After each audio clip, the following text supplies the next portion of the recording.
কি কল্পনা করতে পারেন আপনি আপনার দৈনন্দিন কাজ করছেন, হেসে কথা বলছেন প্রিয়জনের সাথে, আর ঠিক সেই মুহূর্তেই সময় হঠাৎ থমকে গেল চিরকালের জন্য।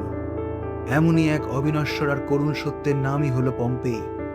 ইতালির ভিসুভিয়াস পর্বতের কোলে গড়ে ওঠা রোমান সাম্রাজ্যের এক প্রাণবন্ত বিলাসবহুল শহর। খ্রিস্টাব্দ ৭৯ আগস্টের এক রৌদ্রোজ্জ্বল সকাল। পম্পেইয়ের ম্যাল, স্নানাগার আর বেকারিগুলোতে তখন মানুষের কোলাহল। কেউ রুটি সেঁকছেন, কেউ বা রাজপথে হেঁটে আড্ডা দিচ্ছেন। কেউ জানতই না তাদের ঠিক পাশেই ঘুমিয়ে থাকা ভিসুভিয়াস আগ্নেয়গিরি জাগতে চলেছে এক দানবের রূপ নিয়ে। দুপুর গড়াতেই এক বিশাল বিস্ফোরণে আকাশ ঢেকে গেল বিষাক্ত গ্যাস আর ফুটন্ত ছাইয়ের কালো মেঘে।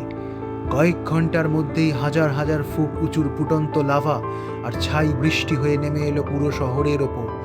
মুহূর্তের মধ্যেই পুরো পম্পেই তলিয়ে গেল বিষাক্ত ছাইয়ের এক সুগভীর চাদরে। বাতাস বন্ধ হয়ে এলো, আলো মুছে গেল, আর সেই অগ্নিকুণ্ডের ছাই আশ্চর্য এক উপায়ে পম্পেইকে বন্দি করে ফেলল সময়ের এক কাঁচের জারে। হাজার বছর পর যখন প্রত্নতাত্ত্বিকরা সেই ছাইয়ের আস্তরণ সরালেন, পুরো পৃথিবী শিউরে উঠল বিস্ময়ে।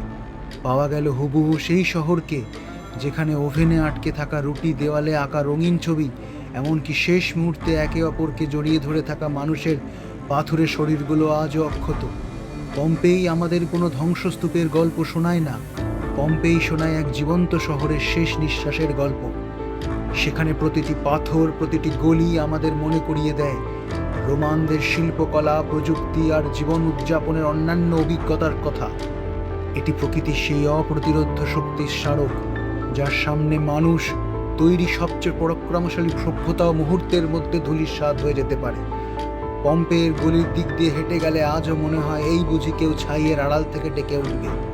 পম্পেই অতীত হয়েও অতীত নয়, সে হলো ইতিহাসের পাতায় চিরদিনের জন্য জমাট বেঁধে থাকা এক তাজা মুহূর্ত।